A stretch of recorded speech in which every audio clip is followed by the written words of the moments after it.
Bapa di dalam surga, terima kasih untuk setiap kesempatan yang Kau berikan buat kami, untuk kami kembali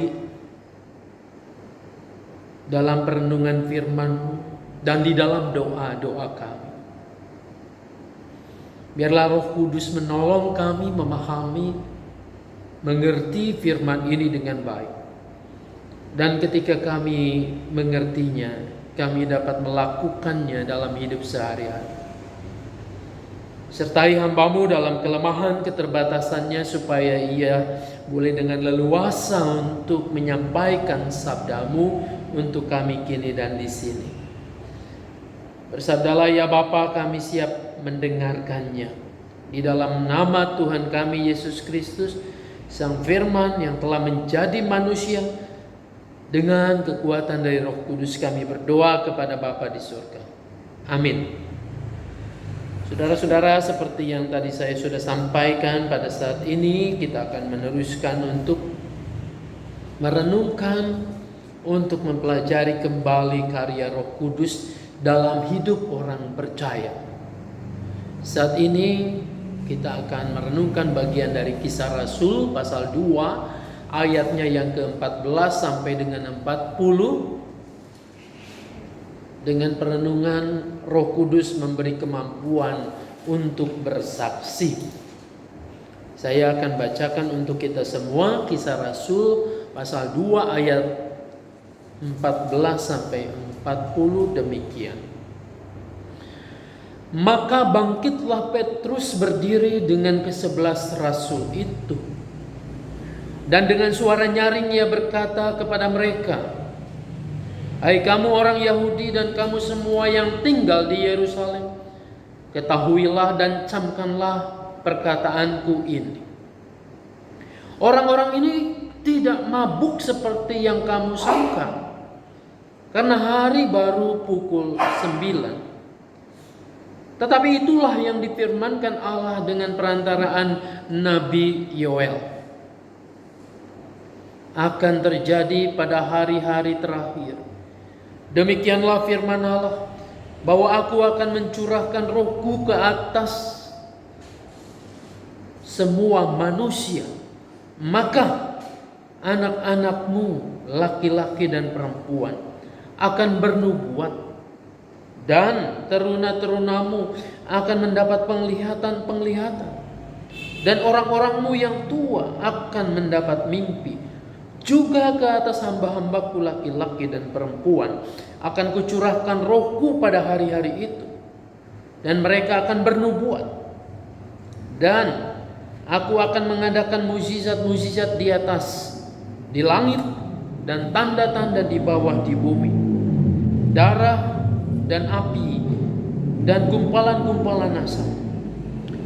Matahari akan berubah menjadi gelap gulita, dan bulan menjadi darah, sebelum datangnya hari Tuhan, hari yang besar dan mulia itu. Dan barang siapa yang berseru kepada nama Tuhan akan diselamatkan. Hai orang-orang Israel, dengarlah perkataan ini.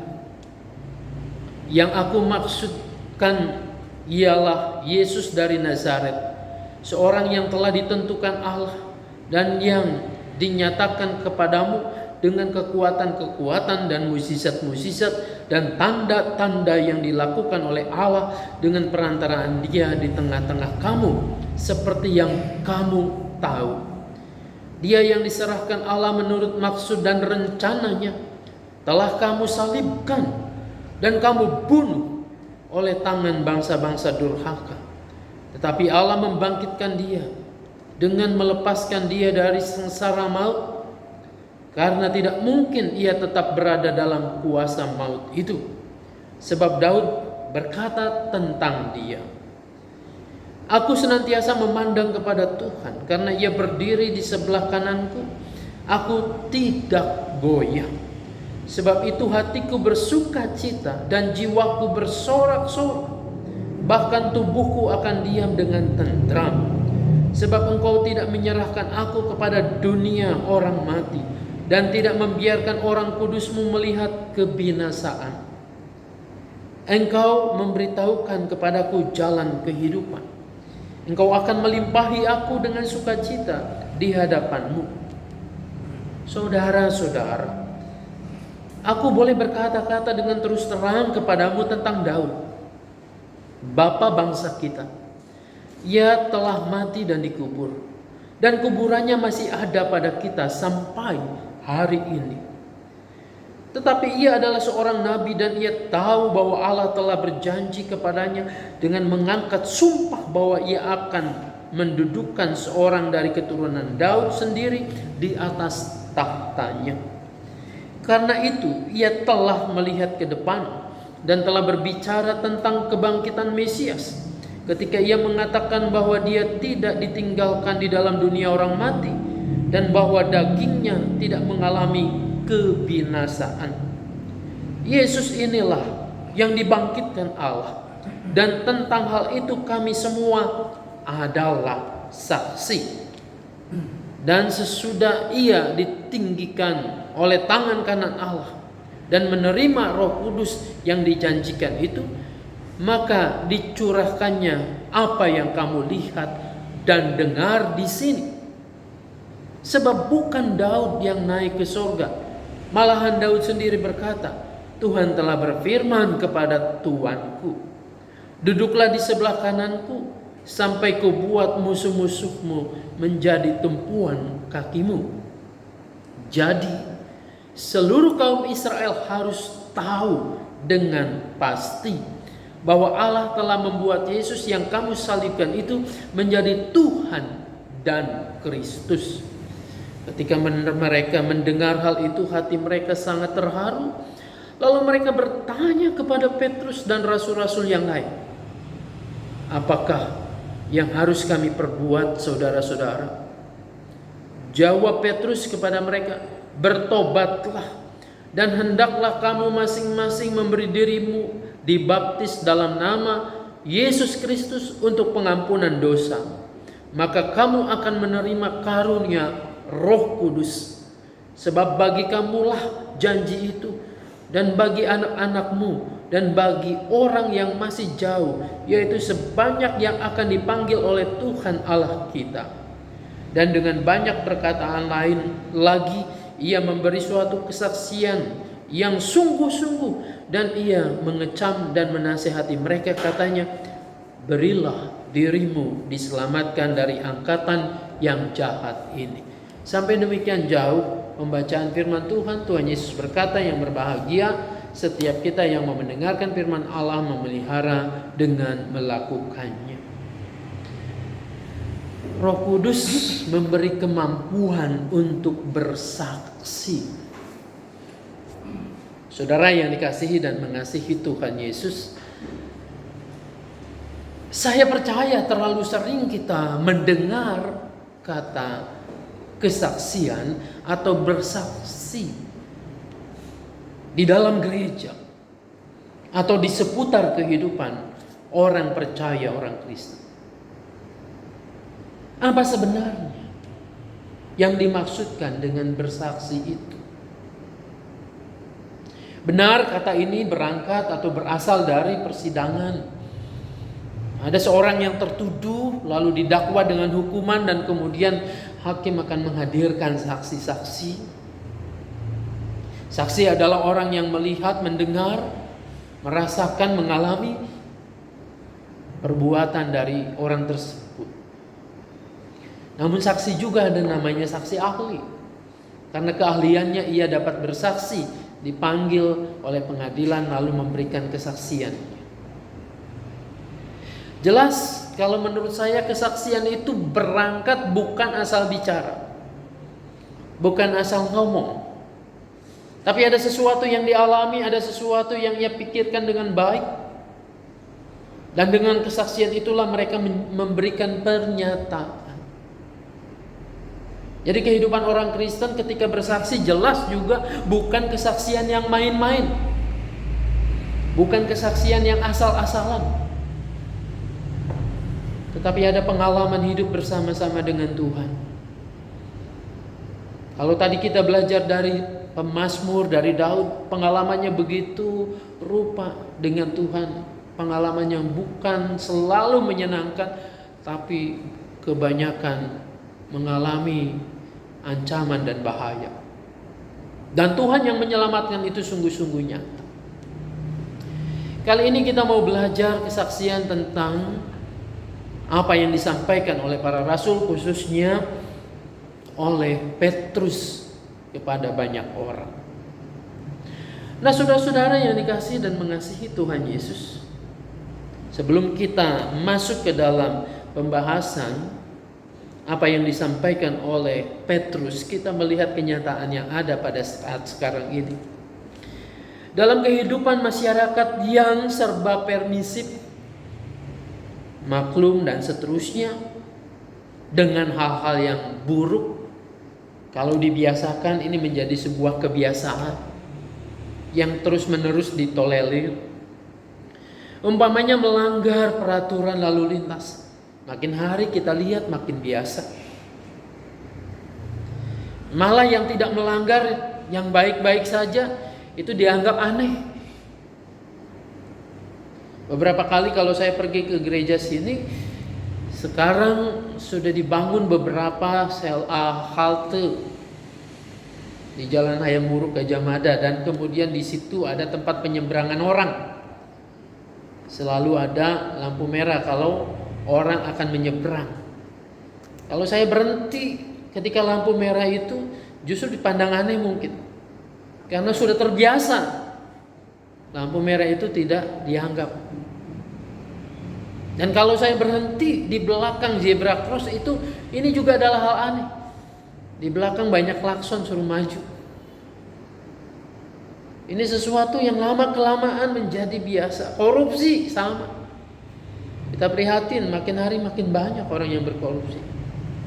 Makin hari jumlahnya gak tanggung-tanggung. Mungkin dulu ratusan juta, miliaran, 1-2 triliun dianggap wah. Sekarang 8-10 triliun udah dianggap mungkin biasa saja. Korupsi sesuatu yang lumrah katanya terjadi. Tidak jujur dan tidak menghargai waktu, ini adalah sesuatu yang lumrah. Jujurnya kalau orang bekerja itu misalnya 8 jam sehari, ya bekerja dengan sungguh-sungguh. Tidak curi-curi kesempatan, mencuri waktu, bermain dan seterusnya. Namun kita lihat kondisinya zaman sekarang sudah terbiasa. Ketika Anda melakukan sesuatu yang benar, yang seharusnya begitu, kita akan dianggap ini orang aneh. Maka membutuhkan keberanian untuk hidup benar, untuk hidup teratur dan menghargai tatanan yang berlaku. Kita harus berani mempertanggungjawabkan ekspresi iman kita. Bukan hanya sekedar iya saya percaya, bukan hanya sekedar ngomong Yesus juru selamat, tapi bagaimana kelakuan kita, bagaimana kita hidup di dunia, di lingkungan Tuhan tempatkan kita. Apakah betul-betul menjadi kesaksian atau sebaliknya menjadi batu sandungan?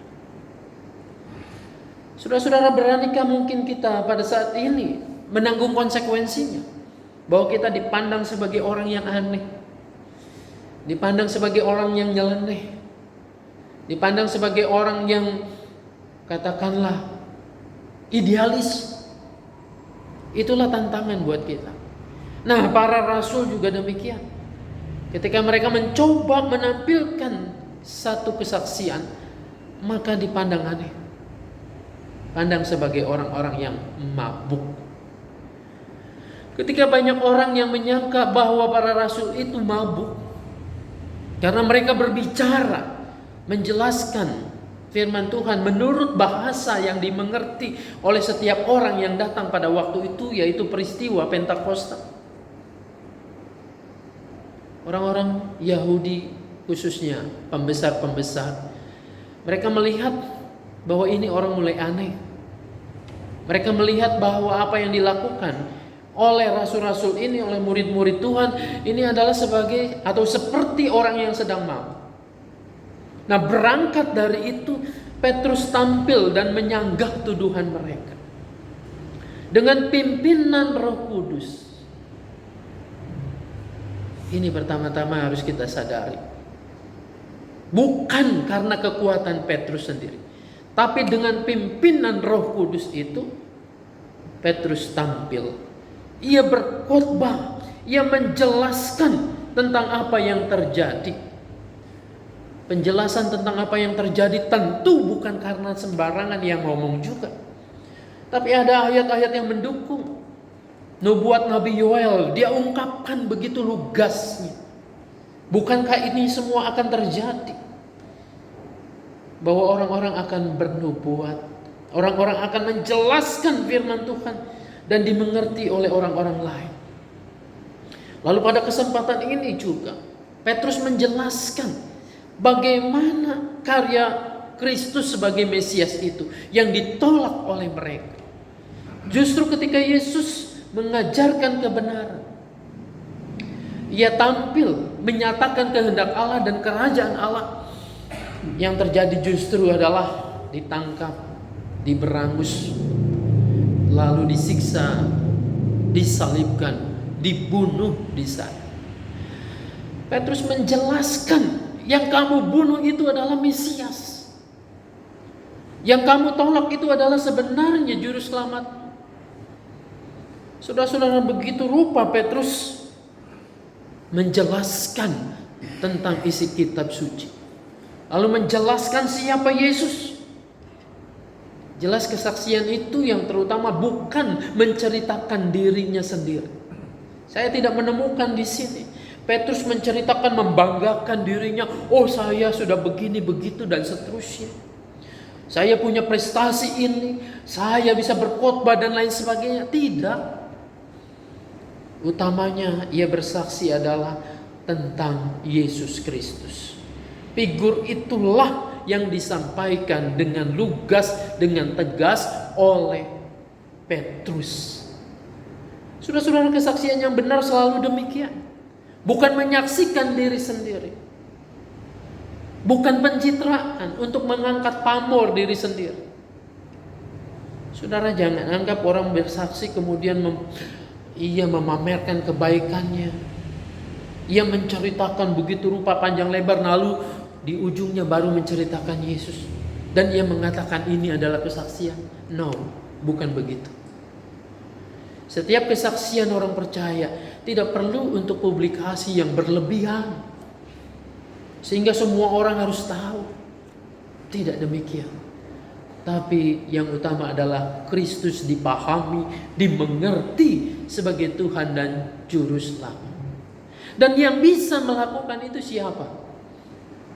Yang bisa melakukan itu adalah karya Roh Kudus di dalam diri Petrus. Ingatlah perubahan yang begitu besar terjadi dalam diri Petrus. Dulu ia berhadapan dengan hamba perempuan. Bukankah kamu ini salah seorang muridnya? Petrus gemetar dan menyangkal. Bukan. Sampai 3 kali. Saudara-saudara, itu bukan dengan orang banyak. Hanya dengan beberapa gelintir orang, termasuk hamba perempuan itu. Ketakutan yang luar biasa. Tetapi lihatlah, ketika Petrus sudah dipulihkan, ketika Roh Kudus itu berkuasa di dalam dirinya, dampaknya luar biasa. Petrus berani tampil. Dia berani untuk berkhotbah, menyatakan kebenaran di depan mahkamah agama, di dalam pertemuan begitu banyak orang. Kalau bukan Roh Kudus, tidak mungkin ia bisa melakukannya. Sama, kalau bukan karena Roh Kudus, Anda dan saya tidak akan bisa menyaksikan kesaksian yang benar tentang Tuhan kita Yesus Kristus. Jadi peran Roh Kudus yang kita pelajari hari ini adalah Roh Kudus memberi kemampuan bagi setiap orang untuk bisa bersaksi kesaksian yang benar itu. Sekarang Ibu Bapak yang dikasihi dan mengasihi Tuhan, apakah betul kesaksian hidup kita ini sudah benar? Apakah kita sudah berani menyatakan kebenaran? Di tengah-tengah kehidupan yang tidak benar, di tengah-tengah kehidupan yang banyak sekali mentolerir, banyak sekali permisif dengan kejahatan, dengan pelanggaran dan seterusnya, mungkin Anda dan saya akan dianggap orang aneh, orang-orang yang mabuk. Namun yakin dan percayalah, kalau Roh Kudus ada tinggal diam di dalam diri kita, kita akan bisa melakukannya, melakukan kesaksian yang benar, sehingga orang lain juga akan mengenal Kristus. Orang lain akan mengenal siapa yang kita percaya. Namun sebaliknya, kalau hidup kita bobrok, kalau hidup kita tidak baik, nama Tuhan kita akan dilecehkan. Siapa yang korupsi sekarang? Banyak orang Kristen. Pejabat-pejabat yang ditangkap memprihatinkan sekali. Apakah orang kemudian akan memuliakan Yesus? Mereka akan bertanya, oh iya ya, jadi orang Kristen kayak begitu. Kan kita tidak mau. Kesaksian itu akan berujung seperti respon para pendengar yang mendengarkan khotbah Kristus, khotbah Petrus. Mereka bertanya, jadi sekarang apa yang harus kami perbuat? Petrus di situ mengatakan, bertobatlah, berilah dirimu dibaptiskan di dalam nama Tuhan Yesus, maka kamu akan diselamatkan. Dunia membutuhkan keselamatan. Untuk mencapai keselamatan itu, Tuhan memakai Anda dan saya untuk kesaksian itu. Biarlah Tuhan menolong, memberkati kita. Amin. Mari kita satukan hati, kita berdoa.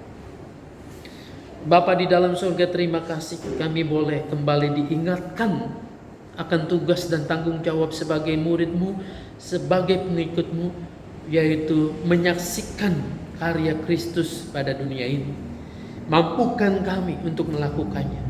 Sebab tidak mudah ketika kami mengandalkan kekuatan kami sendiri.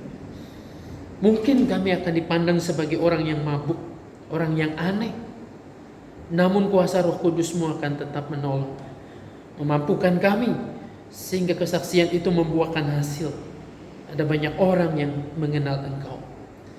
Kami percayakan hidup dan kesaksian kami ke dalam tangan-Mu. Dalam nama Tuhan Yesus kami berdoa. Amin. Saudara-saudara, mari kita akan mempersiapkan pokok-pokok doa kita. Mari kita mengantarnya dengan pujian NKB 14 bait pertama, kedua, dan ketiga. Jadilah Tuhan kehendak-Mu.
Sucikan hati, pikiranku, dan di depan-Mu ku menyembah.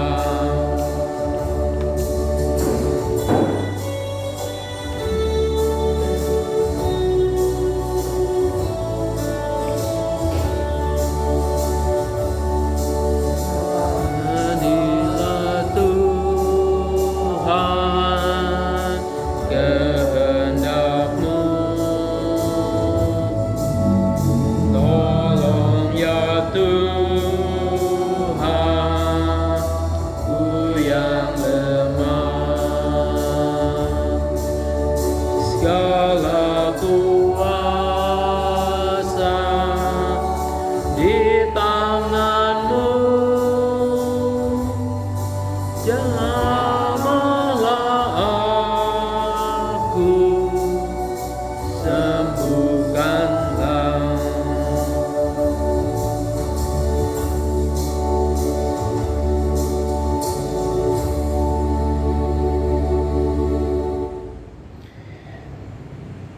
Dalam tunduk kami datang kepadamu, ya Bapa. Kami ingin membuka diri kami, berbicara dengan Engkau. Sebab kami percaya,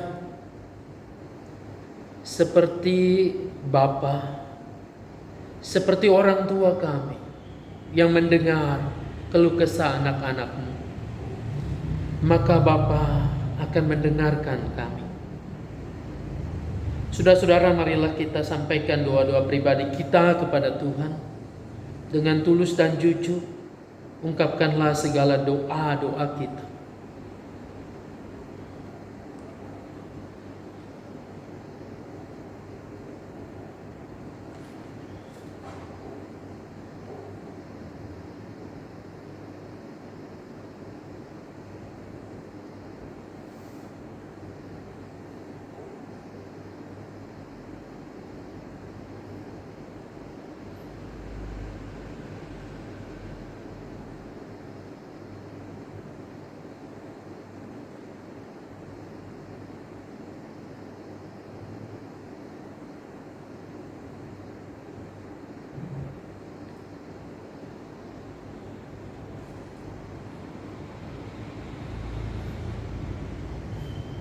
Bapa di dalam surga, kini kami mau berdoa untuk gereja-Mu,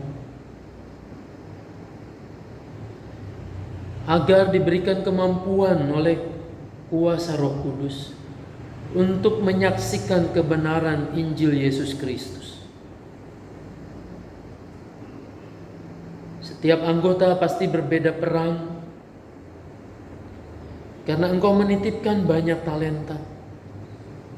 Biarlah itu semua kami pergunakan di dalam kesehatian untuk melayani-Mu sebagai bentuk kesaksian yang nyata. Berkatilah ya Bapa apa yang dilakukan oleh gereja. Esok hari ketika Injil kembali akan diberitakan di dalam ibadah minggu, biarlah kuat kuasa Roh Kudus-Mu menyertai. Dan biarlah kami beribadah bukan karena terpaksa, tetapi karena kami rindu.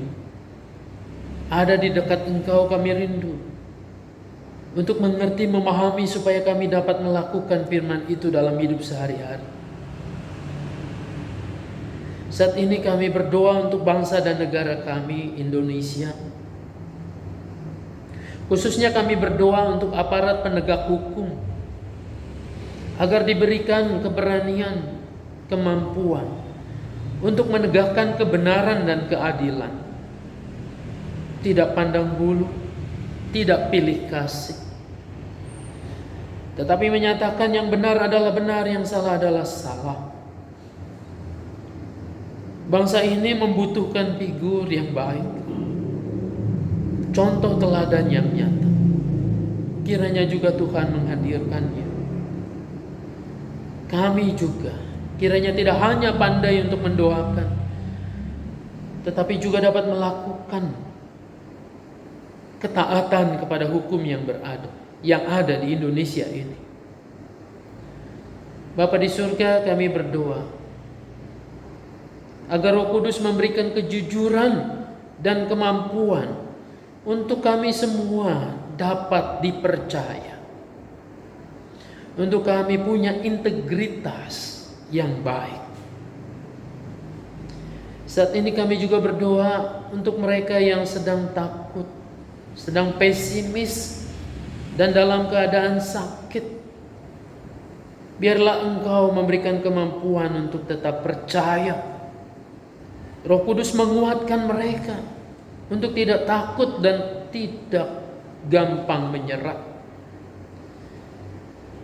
Bapa di surga, tiliklah anak-anak-Mu yang hari ini berdoa. Kami percaya bahwa Engkau mendengarkannya. Dan ketika kami akan melanjutkan kehidupan kami, biarlah kesaksian yang nyata, yang indah itu dapat kami sebarkan. Kami percaya Tuhan di dalam Yesus Kristus akan memberkati kami dari sekarang sampai dengan selama-lamanya. Di dalam nama Tuhan kami Yesus Kristus kami berdoa. Amin.